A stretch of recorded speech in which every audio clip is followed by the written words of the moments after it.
प्रश्न में पूछा जा सकता है, ठीक है, और 2 अंक के भी प्रश्न में पूछने की संभावना हो सकती है, ठीक है। चलिए हम आते हैं प्रश्न नंबर 2 में। तो यहाँ पर सबसे पहले परिधि में जरूरत क्या किसकी है? किसी भी वृत्त में त्रिज्या की जरूरत होती है, तो त्रिज्या हमको नहीं दी हुई है, तो हम क्या करें, इसको मान लें। माना वृत्त की त्रिज्या, ठीक है,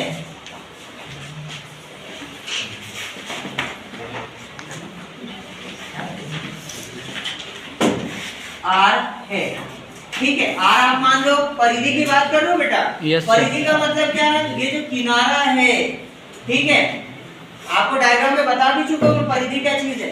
तो यहाँ पर अब ये जो दिया है तथा दिया है, यहाँ पर ध्यान देना,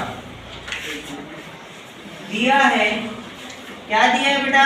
तो वृत्त की परिधि, ठीक है, ये डायरेक्ट लिखो आप परिधि, क्योंकि बेटा समय कम रहता है, ठीक है। तो वृत्त की परिधि बराबर कितना दिया है? हाँ, 22 सेंटीमीटर, ठीक, 22 सेंटीमीटर दिया। हमको वृत्त की परिधि का सूत्र पता होना चाहिए। तो क्या होता है बेटा? 2 पाई r, 2 पाई r, ठीक है। Yes sir. 2 पाई r बराबर 22 सेंटीमीटर। क्लियर है? Yes sir. अब देखो बेटा, अब हम पाई के स्थान पर वही जो आपको पहले लिखवाया था, 2 गुणा 22/7। पाई का मान फिक्स होता है बेटा, ये ध्यान रखना। अब r हमें नहीं पता, ठीक है। तो अब क्या करो, ये 22 है, अब देखो यहाँ पर कितना r। अब इस पूरे को इधर पक्षांतरित करते हैं, बटे में जो है, बटे का मतलब भाग में, भाग में तो उधर आके गुणा में, गुणे में हो गया बटा।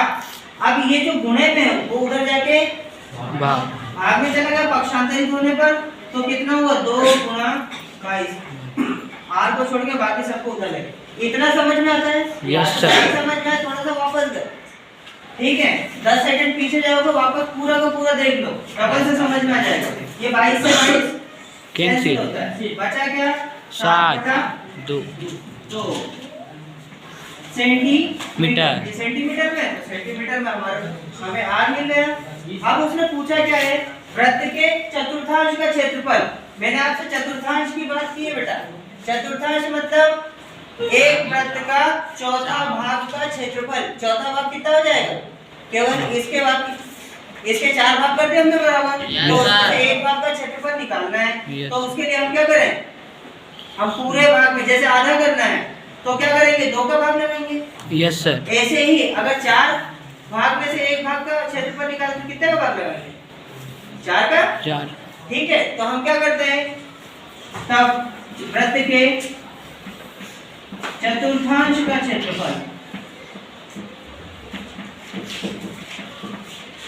का क्षेत्रफल पूरा लिख रहा हूँ बेटा, है ना? तो कितना हो जाएगा? 1/4 और गुणा कितना हो जाएगा? पाई r का वर्ग। ये पाई r का वर्ग लिखा हुआ है, ये ध्यान देना, ठीक है। अब इसके बाद में हम क्या करते हैं, यहाँ पर देखो बेटा, इसको थोड़ा सा मैं इधर रब कर देता हूँ।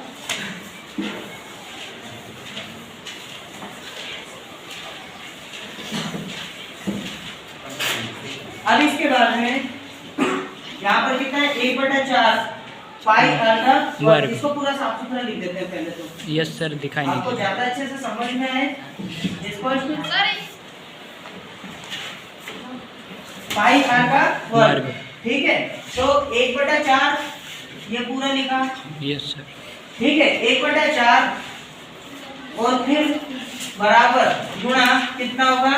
पाई के स्थान पर वही 22/7 और फिर दिया क्या है? पाई r कितना है हमारे पास? 7/2 7/2 का वर्ग। तो इसको वर्ग का मतलब हम उसी को 2 बार गुणा कर रहे हैं, तो इसको हम खोल देते हैं यहीं पर स्टेप से।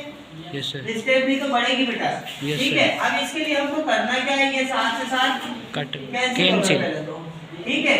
अब ये कितना? 2 से 22 कैंसिल हो सकता है, तो 11 बार में ये कैंसिल हुआ और ये एक बार में कैंसिल हुआ, ठीक है। तो यहाँ पर अब बचता क्या है? कंफ्यूजन से बचने के लिए आप स्पष्ट लिख लो, यहाँ पर कितना 11 अंश में बचा 11 और फिर इधर 7 सात। बचा तो गुना 7 हो गया। Yes. बचे में क्या 4 ये 4 और ये 2 गुना 2 2 हो गया। क्लियर है? Yes, यहाँ sir. देखो अंश से अंश का गुना करो बढ़िया से मान निकालो 11 गुना 7 कितना हुआ 77 77 और ये Yes, sir. बटे में 4 गुना 2 8 क्षेत्रफल निकला तो सेंटीमीटर का वर्ग हो जाएगा। उधर से हमने ये लिख दिया। क्लियर है? ये क्या हो गया एक चतुर्थांश का क्षेत्रफल क्षेत्रफल।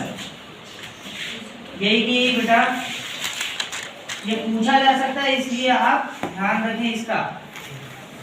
ठीक क्लियर है?